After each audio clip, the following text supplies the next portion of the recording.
How's it going?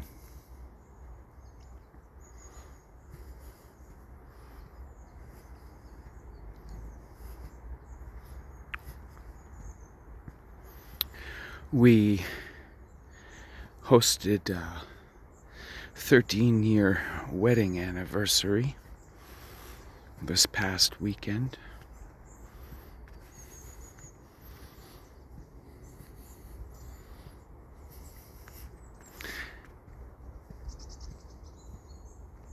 And it was absolutely beyond my imagination.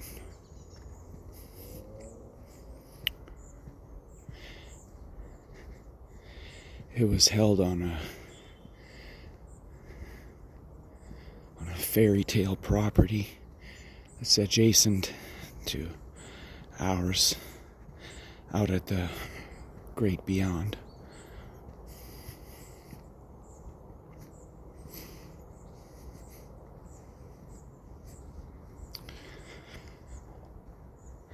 Out at the great beyond and parts thereabouts, there's no smartphone service. We were out there for 3 days.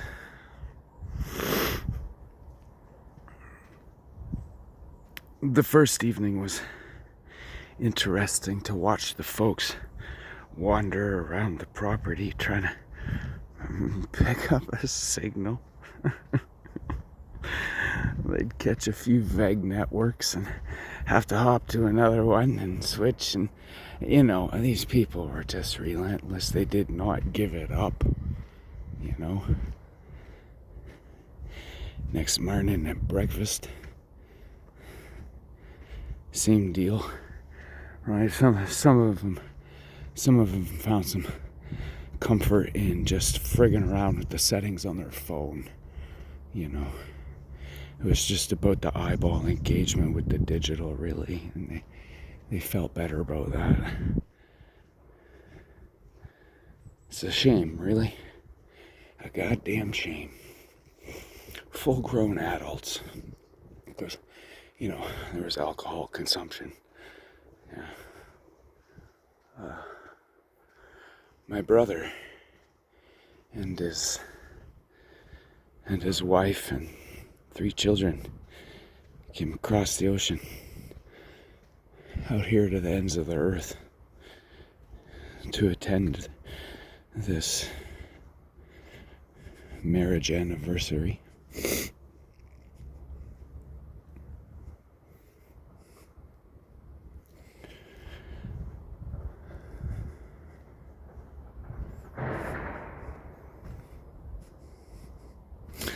Since we've been back, though, I've been easing myself into the black magic rectangle.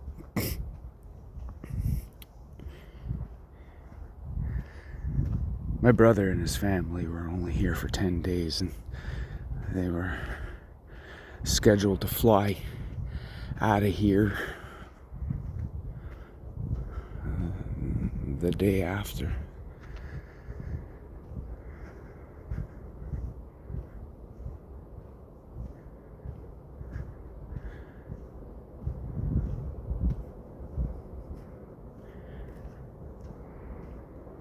But I left it alone for 3 days, the black magic rectangle. Of course, it was a lot easier for me than some others around.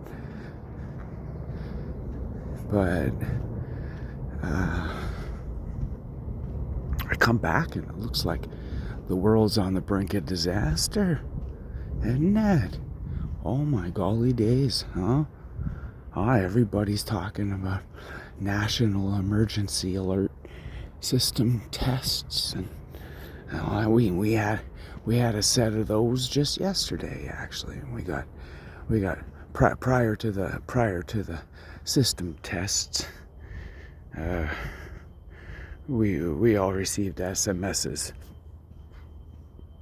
to forewarn us that it was only a series of tests. And then we received a SMS after they were all done to let us know that they were all done, kind of like, so if you hear any of this from now on, it's going to not be a test. At least that's a vibe I got. Anyway.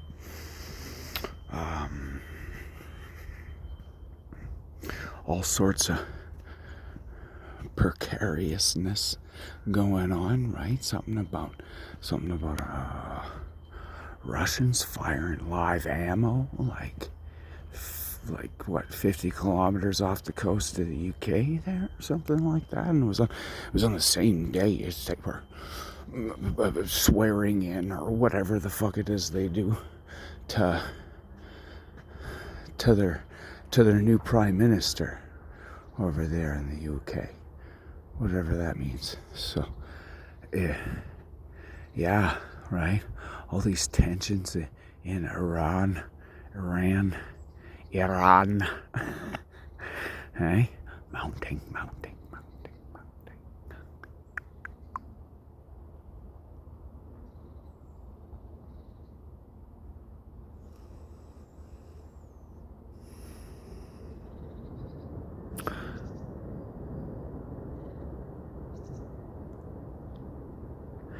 In addition to the 18 karat gold that I wear around my left ring finger now,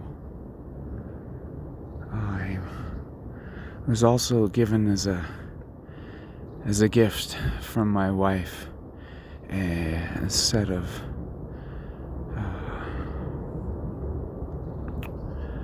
Baltic Sea amber with 24 karat gold flecks sparkled in it, and these plugs are for my ears. I've 12 gauge. It's 1.2 centimeters. I did these holes in my ears to myself over the years. One stretching involves I used bamboo from outside a Buddhist monastery. Another time I stretched a bit further using a piece of tapered buffalo horn.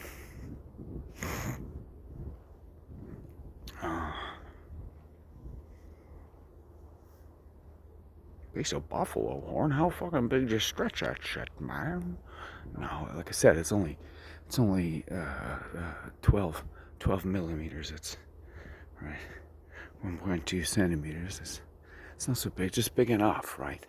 Just big enough to wiggle something in there. I can fit my pinky finger through it. It's real snug, but So anyways, deeper there. Yeah, the whole time it's been about pain, how to deal with pain. It was a therapy. It wasn't about fashion. And when I got to 1.2 centimeters, I had figured it out.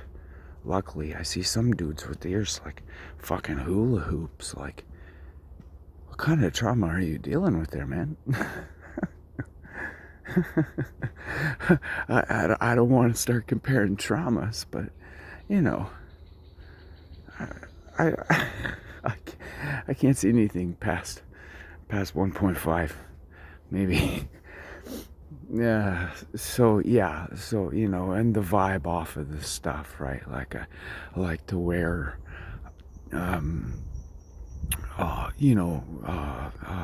crystal and opal, and I have amethyst one. I have some wood ones, and not lots, but a few that are given to me as gifts with very special meaning behind the inlays. It's very, very. So these plugs, man, these Baltic Sea amber plugs, and I don't know if you know the pain killing qualities of amber. Traditionally passed to teething infants to chew on. Man, she handed them to me right before I got dressed to go meet her out by the garden. And that friggin' gushed like a little baby. Talk about a teething baby. Man, that was me. Yeah, I'm wearing them ever since, you know. It's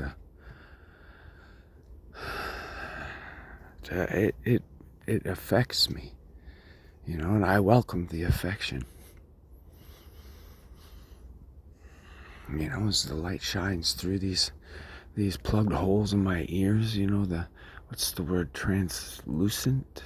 That the light still passes through and catches little glimpses of these golden flecks breaking rainbows and just shining just enough ahead of me, you know.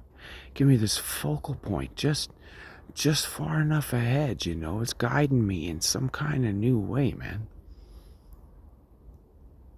Yeah.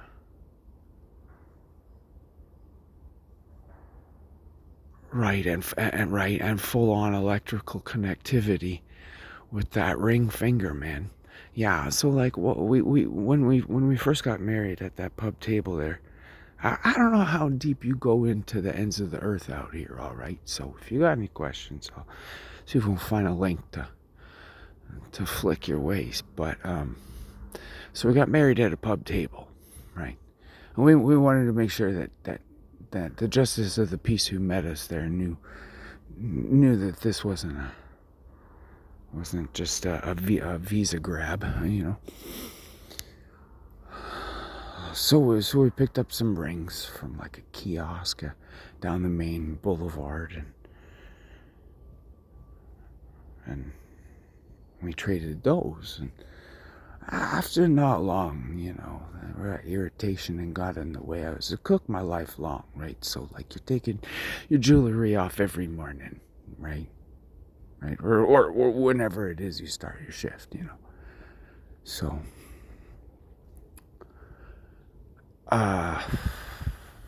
artist and a musician as well, and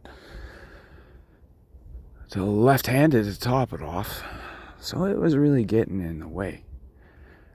We abandoned the whole ring thing after like year 2, if we even made it to year 2.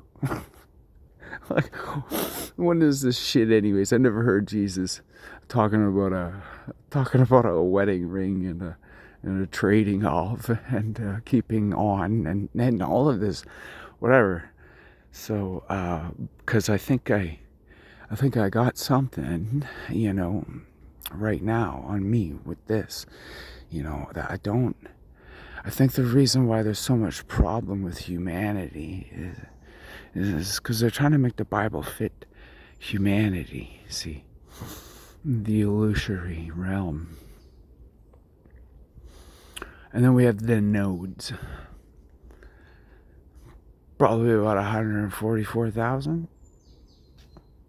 So the nodes are man.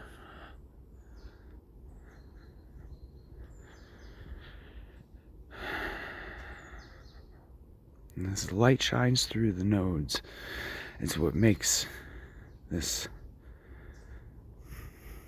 hue of man.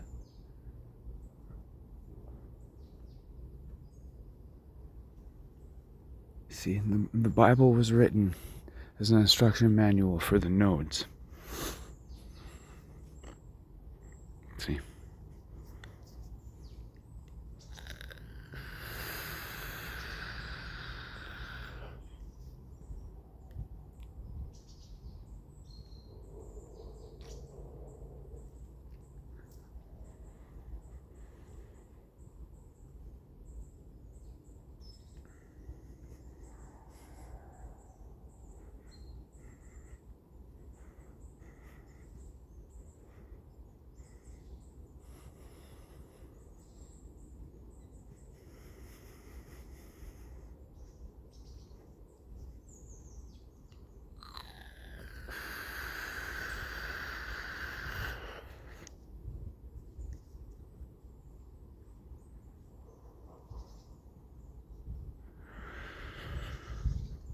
A lot of 9s and 13s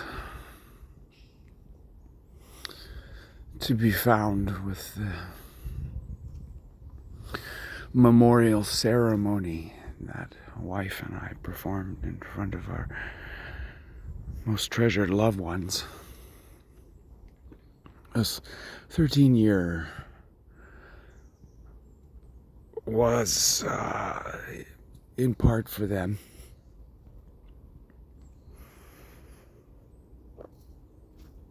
Wife and I got married quietly at a pub table.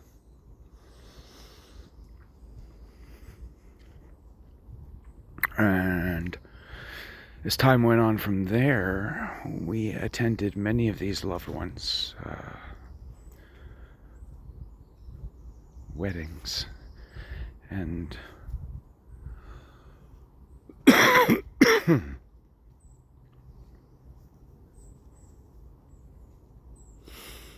the energy that was created from these events, and we in a way, in more than a way, we were selfish and cheated these people out of full connectivity.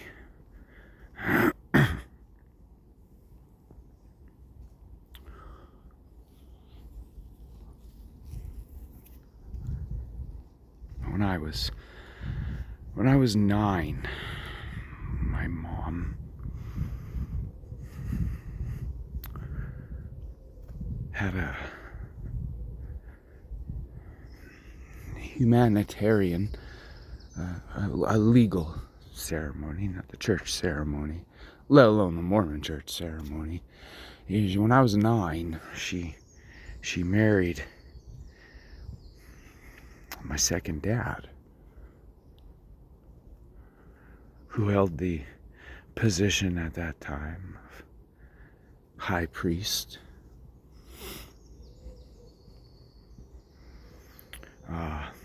Melchizedek priesthood holder. He married my wife in a civil ceremony. Go check yourself out the responsibilities of a high priest in the Mormon church. So they, like I told you some years ago, right? You're gonna have to flip back. Maybe I'll help you out if I feel your comments are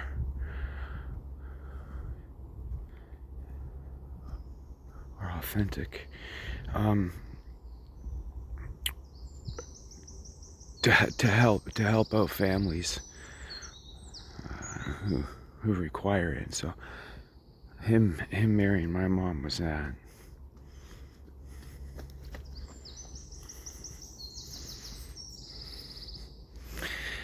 Because I needed to keep my mom in the church. Man, I gotta make a whole other video about the documents that my brother brought and the pictures. Which you would think would give some answers, but just make more questions. So that's a whole other thing. I'll try and collect my shit with some bullet points for that one. Right, we're just strolling this morning. So I watched my mom get married when I was 9, and I was the firstborn son. Although I was at the top of the line, and my firstborn son comes in at number 2. Nonetheless, he's the firstborn son who passed the rings.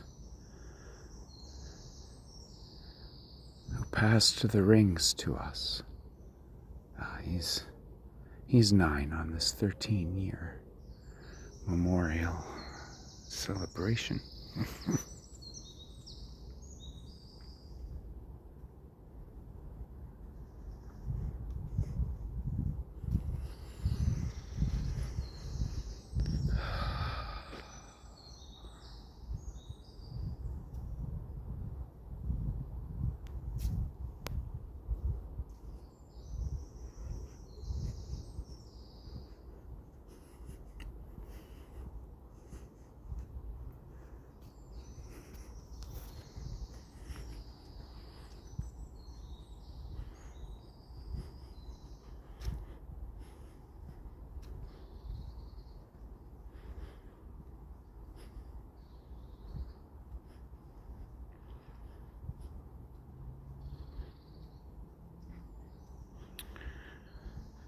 Well, let's see if that's rubbed anything enough to spark a conversation.